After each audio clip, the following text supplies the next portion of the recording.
फसलों की पैदावार बढ़ाने के लिए बहुत सारे जैविक उर्वरक और रासायनिक उर्वरक हैं जो काम लिए जाते हैं, लेकिन आज की वीडियो में आपको पूरी डिटेल में बताऊंगा सिर्फ और सिर्फ माइकोराइजा के बारे में। मैं आपको बता दूं कि आज अपने इस वीडियो में किस पॉइंट के ऊपर डिस्कस करने वाले हैं माइकोराइजा के बारे में। पहली बात कि माइकोराइजा क्या होता है, दूसरी बात माइकोराइजा किस प्रकार से फसलों की पैदावार बढ़ाएगा, माइकोराइजा के क्या फ़ायदे हैं, इसको उपयोग करते समय कौन सी सावधानियां रखनी चाहिए। साथ ही मैं आपको बताऊंगा कि माइकोराइजा की कितनी मात्रा काम में लेनी चाहिए और किन किन फसलों में लेनी चाहिए। इन सभी पॉइंटों पर आज अपने डिस्कस करेंगे। वीडियो को एंड तक देखें। वीडियो के चलते चलते चैनल को सब्सक्राइब जरूर करें। ऐसे ही खेतीबाड़ी की नई नई जानकारी के लिए सब्सक्राइब जरूर करें एग्री स्टार फॉरएवर को।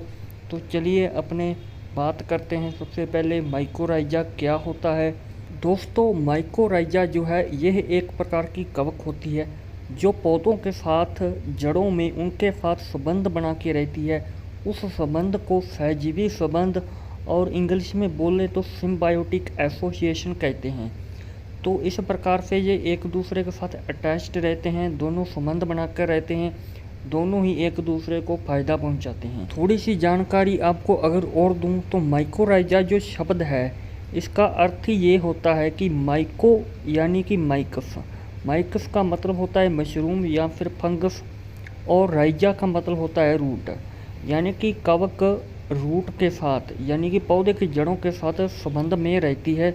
तो ये इसका अर्थ हो गया। तो चलिए अब आगे बढ़ते हैं और जानते हैं कि माइकोराइजा के क्या क्या फ़ायदे होते हैं और किस प्रकार से ये फसलों की पैदावार बढ़ाने में मदद करता है। माइकोराइजा जो है ये एक प्रकार का लाभदायक सूक्ष्म जीव है। माइकोराइजा मृदा की जैविक और रासायनिक दशा में महत्वपूर्ण भूमिका निभाता है। खास तौर पे जिन मृदाओं में फास्फोरस की कमी पाई जाती है उन मृदाओं में फास्फोरस की उपलब्धता को बढ़ाता है। दोस्तों, आपको मैं बता दूं कि फास्फोरस जो होता है वह जड़ों के लिए बहुत ही महत्वपूर्ण तत्व होता है। जब फास्फोरस की उपलब्धता बढ़ेगी माइकोराइजा की वजह से, तो सिंपल सी बात ये हुई कि जड़ों का विकास ज़्यादा होगा, जड़ें जो होगी वो मजबूत होगी। तो अपने कह सकते हैं कि माइकोराइजा जो है ये जड़ों को मजबूत बनाता है। इसके अलावा नाइट्रोजन तत्व की आपूर्ति करवाता है और अन्य जो सूक्ष्म तत्व होते हैं उनकी उपलब्धता नहीं, उनकी अवशोषण क्षमता को बढ़ाता है। इसके अलावा यह सूखे के प्रति प्रतिरोधकता लेके आता है। आसपास का जो एरिया होता है जो जड़ का उसको नम रखता है। इसके अलावा ये मृदा जनित रोग होते हैं उनके प्रति प्रतिरोधकता लाता है। तो ये इस प्रकार से फसलों की पैदावार बढ़ाता है, जड़ों को मजबूत करता है, रोगों के प्रति लड़ने में क्षमता प्रदान करता है पौधों को। तो ये सारे इसके फायदे थे। तो अब अपने जानते हैं कि इसको उपयोग करते समय क्या क्या सावधानियां रखनी चाहिए। पहली बात ये कि इनको रासायनिक कीटनाशियों के साथ नहीं रखना चाहिए, उनसे दूर रखना चाहिए। इसको अपने 2 साल से पहले उपयोग कर लेना चाहिए। इसके उपयोग करते समय ये बात का ध्यान रखना चाहिए खासकर कि 15 दिन पहले और 15 दिन बाद कोई भी रासायनिक उर्वरक का उपयोग नहीं करना है जब माइकोराइजा का उपयोग करते हैं। तो अब मैं आपको बताता हूं कि माइकोराइजा कहां से मिलेगा। ये मार्केट के अंदर वाम नाम से मिलता है। वाम का मतलब होता है वेसिकुलर अर्बस्कुलर माइकोराइजा। तो ये प्रोडक्ट आपको मार्केट से मिल जाएगा बिल्कुल सस्ते में।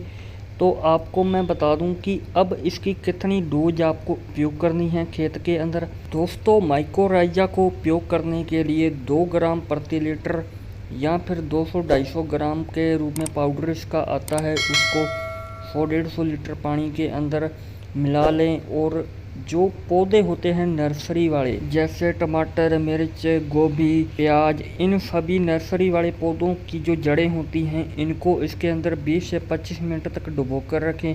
फिर इसको ट्रांसप्लांट कर देते हैं मेन फील्ड के अंदर, जो पौध होती है उसे लगा देते हैं। अब आखिरी पॉइंट जो बचा है वो मैं आपको बता दूं कि इसको किस प्रकार से उपयोग में लेना है, यानी कि किस तरीके से या किस विधि से लेना है। मैं आपको बता दूं इसको ड्रिप इरिगेशन सीडलिंग के ऊपर डिप किया जा सकता है, छिड़का जा सकता है।